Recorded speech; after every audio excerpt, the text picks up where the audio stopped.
का, ठीक है। प्रिंसिपल ऑफ स्पोर्ट्स ट्रेनिंग देखेंगे, उसके बाद वार्मिंग अप एंड लिमिंग डाउन, ये क्या चीज़ें होती हैं इसके बारे में समझेंगे। लोड अडेप्टेशन और रिकवरी ये देखेंगे। फिर स्किल, टेक्निक और स्टाइल के बारे में देखेंगे। और symptoms of overload and how to overcome it, यानी क्या ओवरलोड के सिम्टम्स होते हैं और कैसे आप उसे ओवरकम करते हो, ये देखेंगे। तो क्या करके शुरू करते हैं। सबसे पहले आता है मीनिंग और कॉन्सेप्ट स्पोर्ट्स ट्रेनिंग का। एक स्पेशलाइज्ड प्रोसेस होता है ऑल राउंड फिजिकल कंडीशनिंग का, ठीक है, aimed at preparation for performance in sports.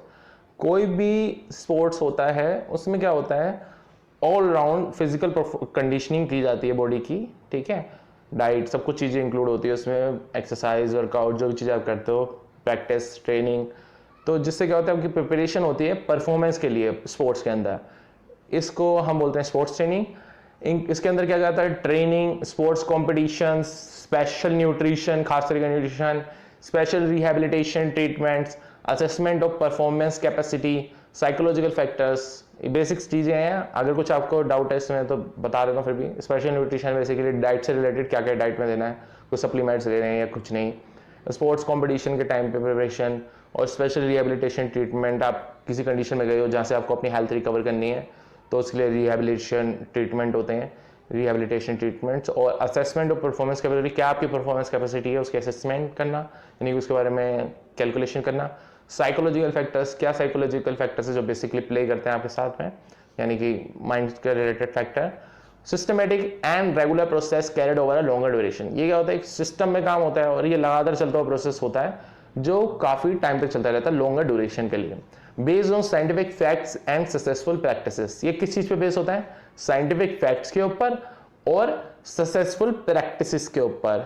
यानी कि कुछ भी ऐसा नहीं उल्टी सीधी बातें होती हैं, यहाँ पे साइंटिफिक फैक्ट्स होते हैं जो साइंस ने बिल्कुल प्रूव करे हो, तो उसकी चीज के ऊपर फैक्ट्स के बेस पे होता है। और सक्सेसफुल प्रैक्टिसेस यानी कि जो चीजें अप्लाई कर चुके हैं और जो चीजें बिल्कुल परफेक्ट है प्रैक्टिस करने के बाद।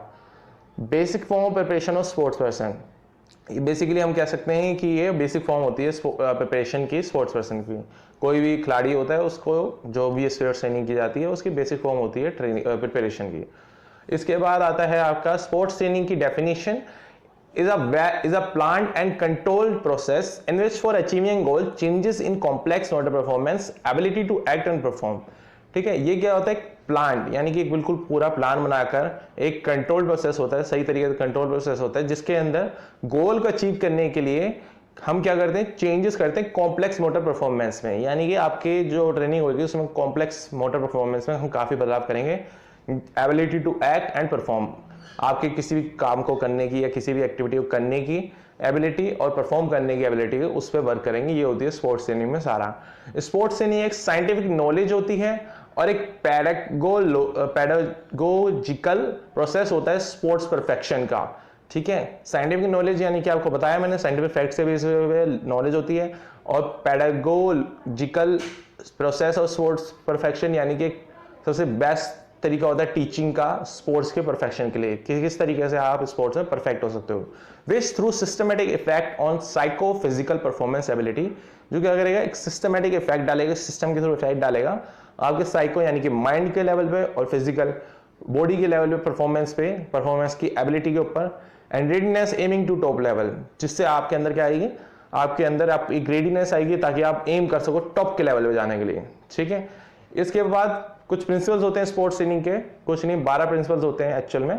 तो द प्रिंसिपल ऑफ कंटिन्यूस, जिनमें से सबसे पहला है, उसके बाद प्रिंसिपल ऑफ ओवरलोड, फिर है principle of individual differences, principal of general and specific preparation, principle of progression, principle of specificity, principle of active involvement, the principle of variety, the principle of warm up and cool down, the principle of rest and recovery, the principle of ensuring results, the principle of cyclicity, ठीक है।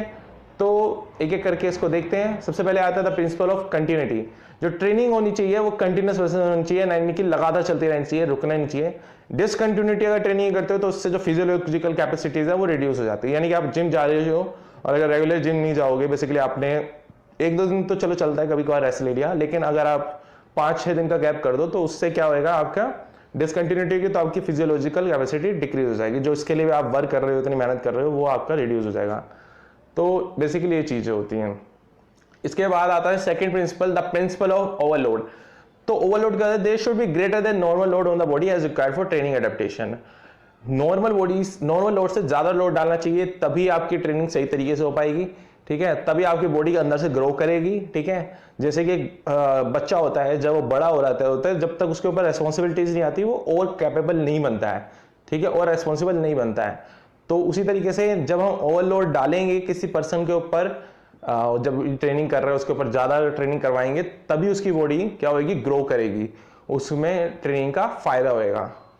और उसके बाद जो training load होता है उसको धीरे धीरे इंक्रीज करते रहना चाहिए ताकि परफॉर्मेंस इंप्रूव होती चले जाए।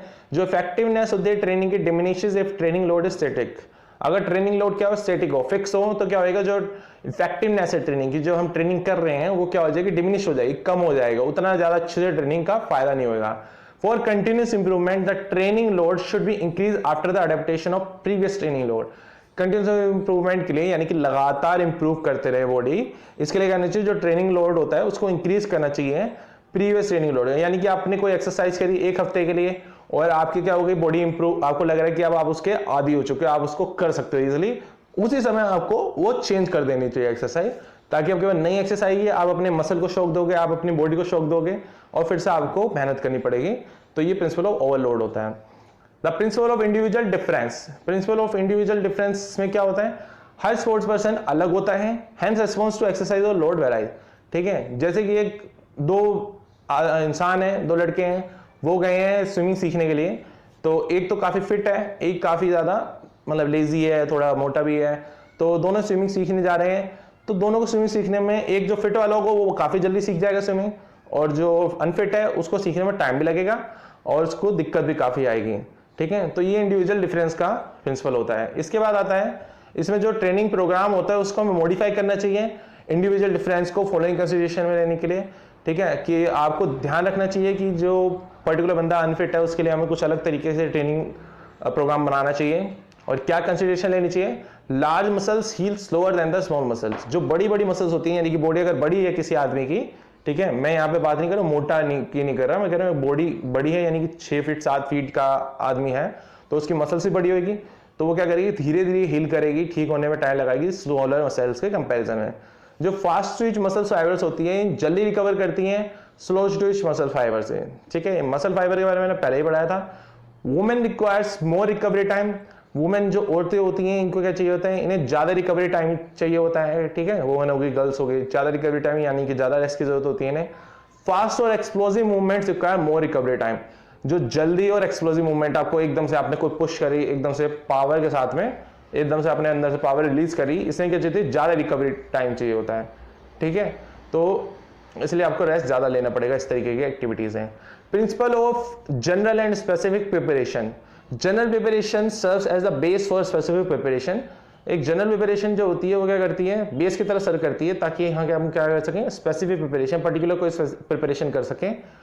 तो general preparation increase the function capacity of the body systems and organs. Basically मैं बताऊं आपको तो ये कुछ इस तरीके से है, जैसे कि आप अगर जिम जाना शुरू करते हो तो पहले एक हफ्ते में आप क्या कर रहे हो, आपको वो क्या कर रहा है, जनरल प्रिपरेशन करा रहा है। बेसिकली उसने वो सारी मसल्स आपकी ट्रेन करा रहा है, चेक कर रहा है आपकी बॉडी के साथ स्ट्रेंथ है और वो है, तो सारी तरह की एक्सरसाइज आपको कराएगा, मिक्स बोल सकते हैं, मिक्स एक्सरसाइजेस, तो वो करा रहा हो आपको। और उसके बाद वो जब आपको देखेगा एक हफ्ते ऑब्जर्व करने के बाद, तो उसके बाद वो आपको नेक्स्ट वीक से आपके लिए प्लान बनाएगा कि चले चेस्ट कराएगा, बैक कराएगा अगले दिन, जो भी है। तो जनरल प्रिपरेशन क्या करती है, फंक्शन कैपेसिटी इंक्रीज कर देती है बॉडी सिस्टम से ऑर्गन्स की। यानी कि आपका जब आपने एक हफ्ते वो करे सारे मिक्स में, तो आपकी क्या हुई, जो बॉडी सिस्टम से ऑर्गन्स है वो लाइक हो गए आपकी एक्सरसाइज करने के। तो जब वो नेक्स्ट वीक आप एक्सरसाइज करोगे तो आप काफी इजीली कर लोगे, इन कंपेरिजन टू अगर पहले दिन ही आके वो आपको बाइसेप्स या ट्राइसेप्स करा देता, हो सकता है अगले दिन जिम ही ना जाते।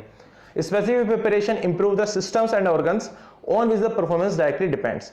तो स्पेसिफिक प्रिपरेशन जब करते हो, यानी कि जब आपको वो बाइसेप की करवा रहा है प्रिपरेशन, तो उससे क्या होगी, जो सिस्टम्स और ऑर्गन्स है वो इंप्रूव होंगे, जिस पे परफॉर्मेंस डायरेक्टली डिपेंड करती है, ठीक है। यानी कि जैसे कि बाइसेप्स हो गए, बाइसेप्स की एक्सरसाइज कर रहे हैं तो बाइसेप्स इंप्रूव होंगे, ठीक है, आपके डोले बनेंगे ढंग से, ठीक है।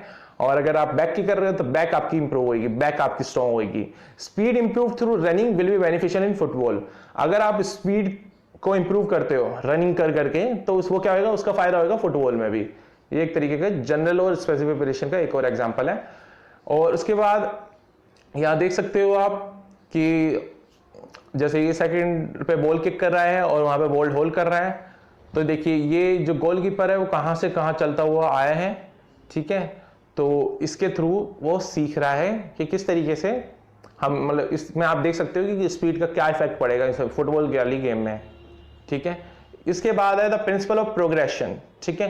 प्रिंसिपल ऑफ प्रोग्रेशन में क्या होता है, the overload should not be increase too rapidly.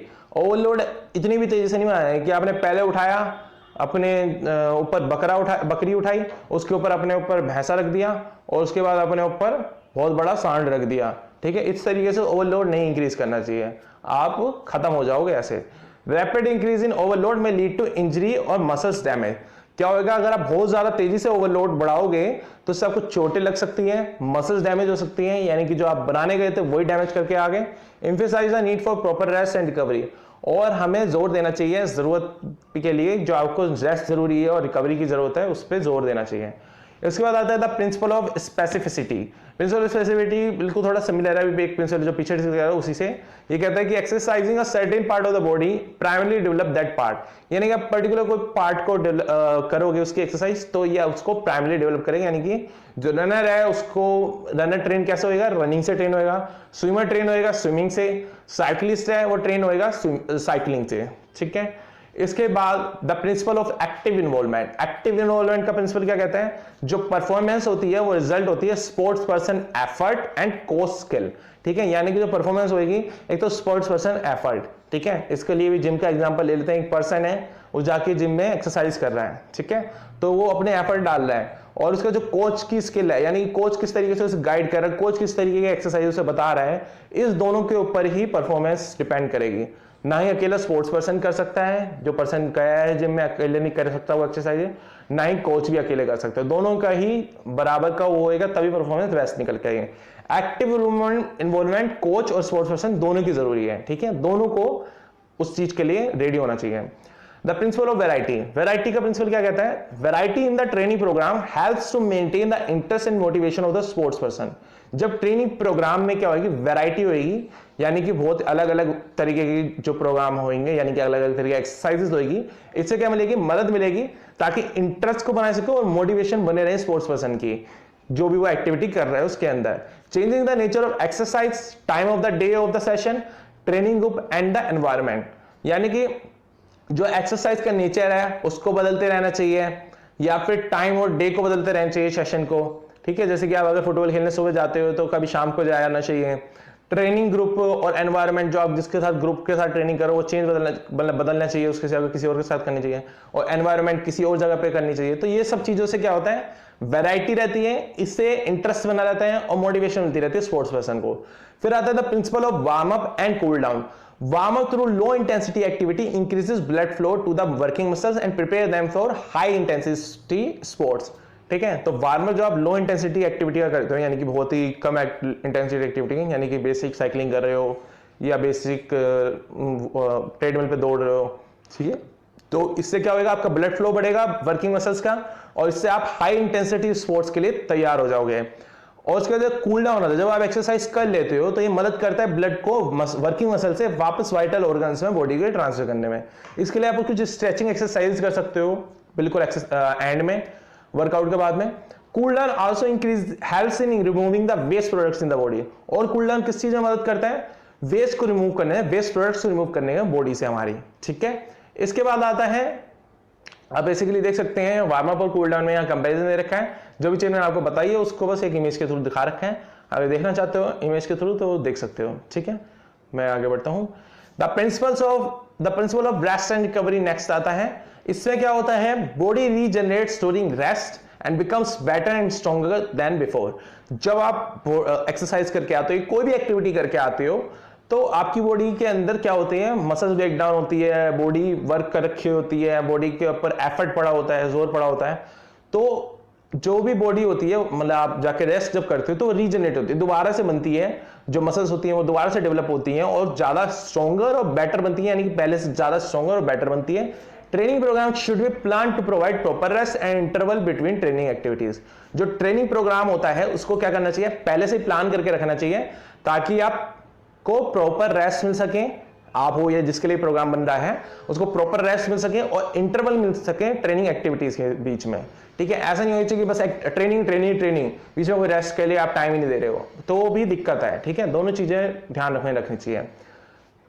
और बेसिकली एक और चीज इंपॉर्टेंट है इसमें, अगर आप ट्रेनिंग करते जा रहे हो, रेस्ट नहीं दे रहे हो, तो आपकी बॉडी बिल्कुल खराब हो जाएगी बनने की जगह, क्योंकि जब बॉडी रेस्ट ही नहीं करेगी तो रीजनरेट नहीं हो पाएगी, नहीं तो बन नहीं पाएगी दोबारा से। कहने का मतलब the principle of ensuring results. ठीक है, ये क्या होता है, apex aim is to attain good results. ठीक है, यानी हमारे जो टॉप का एम है वो ये है कि हमें अच्छे रिजल्ट लाने हैं। ठीक है, हमारा ये नहीं है कि यहां ही पहुंचना है, हमें मेन जो हमारा एम है वो ये है कि अच्छे रिजल्ट लाने हैं।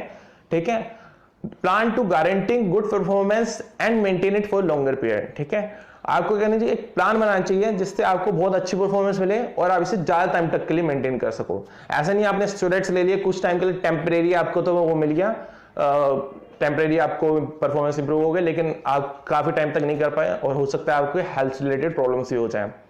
Requires integration of other principles with it. इसके साथ में आपको दूसरे जो प्रिंसिपल्स होते हैं उनको भी इंटीग्रेट करना पड़ता है। इसमें the principle of ensuring result में इसके लिए दूसरे प्रिंसिपल को भी इसके साथ में जोड़ना पड़ता है।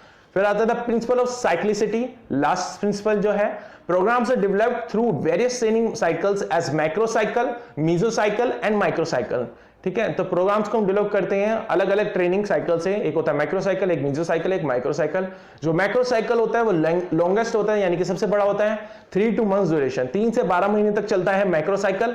मीजो साइकिल मीडियम ड्यूरेशन का होता है जो 3 से 6 हफ्ते तक चलता है, और माइक्रो साइकिल सबसे ज्यादा छोटा होता है जो 3 से 10 दिन का चलता है। ठीक है, तो जब भी आप जिम में अगर आप शुरुआत करते हो तो आपको ज्यादातर माइक्रो साइकिल पे वर्क कराया जाएगा, और फिर आपको मीजो साइकिल पे ट्रेनिंग प्रोग्राम बनेंगे, और जब आप कुछ बड़ी एक्टिविटी के लिए प्रिपेयर करोगे तो ज्यादातर आपको मैक्रो साइकिल या इनका कॉम्बिनेशन भी हो सकता है। तो फिर वार्मिंग अप और लिमिंग डाउन क्या होता है वार्मिंग अप का? वार्मिंग अप का मतलब क्या ये होता है कि it is a short duration activity, यानी कि कम टाइम के लिए एक्टिविटी होती है, perform prior to training session और कॉम्पिटिशन। जो आप क्या करते हो ट्रेनिंग से पहले, ट्रेनिंग सेशन से पहले या कॉम्पिटिशन से पहले करते हो। ठीक है, helps sport person to prepare physically, mentally and physiologically for training session और competition। ये करता है जो स्पोर्ट्स पर्सन, जो खिलाड़ी होता है, उसको फिजिकली, मेंटली और फिजियोलॉजिकली प्रिपेयर करता है ट्रेनिंग सेशन के लिए और कंपटीशन के लिए। ठीक है, जो मसल्स होती हैं वो रेडी हो जाती है एफिशिएंटली परफॉर्म करने के लिए। ठीक है, तैयार हो जाती हैं सबसे बेस्ट तरीके परफॉर्म करने के लिए। Light running, jogging, hand exercises, ये सब आती है आपकी वार्मिंग अप के अंदर। ठीक है, why you should be warming up and cooling down. ठीक है, तो देखो वार्मिंग अप से क्या फायदा होता है, इससे परफॉर्मेंस इंप्रूव होती है, इंजरी का रिस्क कम हो जाता है। ठीक है, prepares heart rate for exercise, इससे हार्ट रेट इंक्रीज हो जाता है एक्सरसाइज करने के लिए। बेसिकली वार्म अप और कूल डाउन एक्सरसाइज के टाइम पे बता रखा है। और थिंग्स लाइक चीजें क्या कर सकते हो आप वार्मिंग अप के लिए, डायनामिक स्ट्रेचिंग कर सकते हो और 5 to 10 मिनट जॉग कर सकते हो, जॉगिंग कर सकते हो। ठीक है, डायनामिक स्ट्रेचिंग होगी बेसिकली जैसे आपको मूव करना पड़े अच्छे से और बॉडी को। और कूलिंग डाउन में क्या होता है, हेल्प्स ब्लड सर्कुलेट, इससे ब्लड सर्कुलेट होता है, आपका मसल सोरनेस कम होती है, यानी कि जो मसल सूज जाती है वो कम होती है। Allows heart rate to return to resting rate, इससे क्या होता है जो आपका हार्ट रेट होता है जो काफी ऊपर पहुंच चुका होता है धीरे धीरे रेस्टिंग रेट पे रेस्टिंग स्टेट पे आने लगता है। थिंग्स जैसे कि आप क्या कर सकते हो इसमें, स्टैटिक स्ट्रेचिंग कर सकते हो, यानी कि एक जगह पे रहकर स्ट्रेचिंग कर सकते हो, और 5 to 10 मिनट वॉक कर सकते हो, जिससे आपकी बॉडी कूल डाउन हो जाएगी। फिर आता है इसमें डेफिनेशन। बेसिकली आपको बताया मैंने वार्मिंग अप होती है फिजिकल एक्टिविटी से पहले, लेकिन होती क्या है ये वार्मिंग अप होती है, ये की जाती है बॉडी को टोन अप करने के लिए, ताकि वो एनसुइंग एक्टिविटी यानी कि जो एक्टिविटी आप करने वाले हो उसको वो कर सके सही तरीके से। Consist of a series of preparatory exercises, इसके अंदर क्या होती है, कई तरीके की एक्सरसाइज होती है, लगातार करते चले जाते हो, either before A training session और कंपटीशन। ठीक है, जो ट्रेनिंग सेशन से पहले होती है या कंपटीशन से पहले होती है बेसिकली वार्म अप, और ये एक्सरसाइज ट्रेनिंग से पहले होती है। तो आप preliminary exercise of physical and mental preparation for a strenuous exertion. ठीक है, तो इसमें क्या होता है, एक एक्सरसाइज होती है जैसे जिससे क्या आपकी जो फिजिकल और मेंटल प्रिपरेशन हो जाए, बॉडी और माइंड के लेवल पे आप प्रिपेयर हो जाओ एक स्ट्रेनस एक्सर्शन के लिए, यानी कि उसके बाद आपके ऊपर स्ट्रेन डालेंगे, मतलब काफी ज्यादा जोर डालेंगे एक्सरसाइज का, हैवी एक्सरसाइज का, उससे आप कर सको, उसके लिए रेडी हो जाओ। Increases temperature of blood and muscles improve the performance, इससे क्या होता है जो टेम्परेचर होता है आपका तापमान होता है खून का वो बढ़ जाता है, और मसल्स क्या करती हैं, परफॉर्मेंस को इंप्रूव करती हैं, बढ़िया करती है। पैसिव वार्मिंग अप और एक्टिव वार्मिंग अप, दो तरीके की वार्मिंग होती है, एक पैसिव वार्मिंग अप होता है, एक होता है active warming up. Passive warming up में क्या होता है, एम ये होता है is to increase the body temperature without performing any physical activity, यानी कि आप कोई फिजिकल एक्टिविटी नहीं कर रहे हो फिर भी आपकी बॉडी टेम्परेचर बढ़ रहा है। बॉडी टेम्परेचर आप कैसे इंक्रीज कर सकते हो, एक्सटर्नल मीन से, जैसे कि वार्म क्लोथ्स को वियर करना, गर्म कपड़े पहन के जाना, और मसाज करवाना, हॉट वाटर गर्म पानी से नहाना, ठीक है, या स्टीम से, सनलाइट और हॉट ड्रिंक्स, इन सब से आप अपनी बाहर की तरफ से अपनी बॉडी को वार्म अप कर सकते हो। मिक्सचर होता है ये एक्टिव और पैसिव वार्म अप का, जिससे क्या मिलता है, आपको अच्छे रिजल्ट मिलते हैं, ठीक है। इसमें आपके फिर एक्टिव वार्मिंग अप होती क्या है, तभी तो आप मिक्सअप करोगे दोनों को। स्पोर्ट्स पर्सन जो परफॉर्म करते हैं, कई फिजिकल एक्टिविटीज करते हैं, इसके अंदर जो बॉडी टेम्परेचर इंक्रीज होता है एक रिक्वायर्ड लेवल तक, जो जरूरत होती है लेवल वहां तक इंक्रीज होता है, वर्किंग एफिशिएंसी इंक्रीज हो जाती है, आपकी मसल्स टोन्ड अप हो जाती हैं, रेडी हो जाती हैं। Further divided into two categories, जो एक्टिव वार्मिंग अप होती है ये भी दो कैटेगरी में डिवाइड होता है, एक होता है जनरल वार्मिंग अप और एक होता है स्पेसिफिक वार्मिंग अप, ठीक है। तो जनरल वार्मिंग अप में क्या होता है, इसे हम परफॉर्म करते हैं हर तरीके की एक्टिविटीज में। इसमें क्या आती है, जॉगिंग, जंपिंग, स्ट्रेचिंग, ये सारी चीजें आती है। इससे कोऑर्डिनेशन एबिलिटीज और फ्लेक्सिबिलिटीज बढ़ जाती हैं मसल्स और जॉइंट्स की, इससे आपकी मसल टोन भी इंप्रूव होती है। ड्यूरेशन डिपेंड करती है nature of work to be perform, जो आप करना चाह रहे हो काम, उसके जो ड्यूरेशन होती है उसके नेचर पे डिपेंड करती है, ठीक है। तो स्पेसिफिक वार्मिंग अप में क्या होता है, एक्सरसाइज हम करते हैं इंप्लीमेंट के साथ में, इंप्लीमेंट कर करके चीजों को, जैसे कि स्पेशल एक्सरसाइज को हम परफॉर्म करते हैं which have direct relationship with the activity to be performed, ठीक है। जो भी आप एक्टिविटी आप करना जा रहे हो या ट्रेनिंग करने जा रहे हो उससे रिलेटेड कुछ स्पेशल एक्सरसाइजेस करते हो वार्मिंग अप करने के लिए। Performed after general warming up, ये आप क्या करते हो, जनरल वार्मिंग अप के बाद में करते हो, और मेन स्ट्रेस किस चीज पे दिया जाता है, प्रैक्टिस पे various skills to be performed in the game, और मेन स्ट्रेस आप उस पे दिए जाते हैं जो भी स्किल्स होती है अलग अलग तरीके की, उसकी प्रैक्टिस पे जो भी गेम के अंदर परफॉर्म होगी, ठीक है। इसके बाद आता है badminton forward, sideways and backward bending body twisting exercises, ये सारी आपकी हो गई, आपकी जो भी एक्टिविटी है उससे रिलेटेड एक्सरसाइज हो गई स्पेसिफिक वार्मिंग अप की। या फिर बास्केटबॉल के अंदर क्या होती है, ड्रिबलिंग होती है, शूटिंग, लेअप शॉट्स, ठीक है, शटल रन हो गई, डोजिंग, फ्री थ्रोज, ये सारी चीजें क्या हो गई, कोई स्पोर्ट्स से रिलेटेड हो गई। टेनिस के लिए आप बॉल प्रैक्टिस कर सकते हो, सर्विस कर सकते हो, पासिंग शॉट्स, नॉकिंग, ये सब कर सकते हो। शॉर्ट पुट, इसके लिए आप shifting the shot from left hand to right hand and vice versa, या इसका उल्टा कर सकते हो। स्टैंडिंग थ्रोज कर सकते हो, ग्लाइडिंग प्रैक्टिस कर सकते हो, ये सारी स्पेसिफिक वार्मिंग के अब के एग्जांपल हो गए। इस तरीके से हॉकी में ड्रिबलिंग कर सकते हो, रोटेशन ऑफ स्टिक कर सकते हो, short passes, long passes, scoop, ठीक है। और क्रिकेट में आप बॉलिंग की प्रैक्टिस कर सकते हो, कैचिंग की, बैटिंग की, फील्डिंग की। इसके अलावा अगर आप इनमें से किसी की भी चाहते हो, आपको मैं पर्टिकुलरली समझाऊं कोई भी स्पेशल स्पोर्ट्स से रिलेटेड, अगर आप में उसमें इंटरेस्ट है तो आप मुझे कमेंट में बता सकते हैं, ठीक है, मैं आपको कमेंट में ही रिप्लाई कर दूंगा इसका। आगे बढ़ते हूँ जनरल मेथड में। तो जनरल मेथड जो होता है वार्मिंग अप के मेथड में, इसमें आप क्या कर सकते हो, जनरल मेथड में जॉगिंग कर सकते हो, सिंपल एक्सरसाइज कर सकते हो, स्ट्रेचिंग एक्सरसाइज हो गई, ठीक है, और विंड स्प्रिंट्स हो गई। विंड स्प्रिंट्स क्या होती है बेसिकली समझा देता हूं, एक फॉर्म ऑफ एक्सरसाइज होती है जिसमें क्या होती है, आप वॉक से मूव करते हो या स्लो रन से मूव करते हो, फास्टर रन, और रिपीटेडली रिवर्स करते हो इस प्रोसेस को, यानी कि थोड़ा धीरे दौड़ते हो, फिर तेज दौड़ते हो, फिर धीरे दौड़ते हो, या वॉक करते हो या फिर तेज दौड़ते हो, ये सारी चीजें लगाते जाते हैं, इसे विंड स्प्रिंट्स बोलते हैं। सिमिलर टू स्प्रिंट्स है बट उसमें आप तेजी दौड़ते हो और ब्रेक रोकते हो, इसमें आप दौड़ते हो तेज और फिर वॉक करते हो, फिर तेज दौड़ते हो, फिर वॉक करते हो या धीरे चलते हो। स्ट्राइडिंग, ये भी एक तरीके का होता है, walk with the long steps in the specified direction, इसमें आप थोड़े लंबे लंबे कदम से चलते हो लॉन्ग स्टेप से एक स्पेसिफाइड डायरेक्शन, जिस डायरेक्शन में आपको स्पेसिफाई कर रखा है उस तरफ। Warming up with warm water, even आप अपनी बॉडी को वार्म अप कर सकते हो वार्म वाटर से, यानी कि गर्म पानी से। जो वार्म वाटर होता है वो वार्म वाटर बात ले सकते हो स्विमिंग के लिए, सिंक्रोनाइज स्विमिंग, वाटर पोलो, इन सब के लिए, ठीक है। वार्म अप आप मसाज के थ्रू कर सकते हो, ये रेसलर ज्यादातर यूज करते हैं। इससे क्या होता है, जो माइनर मसल इंजरीज होती है, अंदर की छोटी छोटी मसल इंजरी होती है, वो सारी क्योर हो जाती है, ठीक हो जाती है। फिर और क्या होते हैं, हॉट ड्रिंक्स को भी पी के आप वार्म अप हो सकते हो, जैसे कि हॉट टी, कॉफी, इससे वार्म अप हो सकती है body. Warm up sun bath से भी कर सकते हो, धूप में जाके बैठ जाओ, आपकी बॉडी वार्म अप हो जाएगी। और स्टीम बाथ से भी कर सकते हो, इससे भी आपकी बॉडी वार्म अप हो जाएगी, ठीक है। इसके बाद वार्मिंग अप की इंपॉर्टेंस क्या होती है, बॉडी टेम्परेचर इंक्रीज हो जाता है आपका, और आपका विस्कोसिटी मसल्स की कम हो जाती है, ठीक है, डिक्रीज हो जाती है।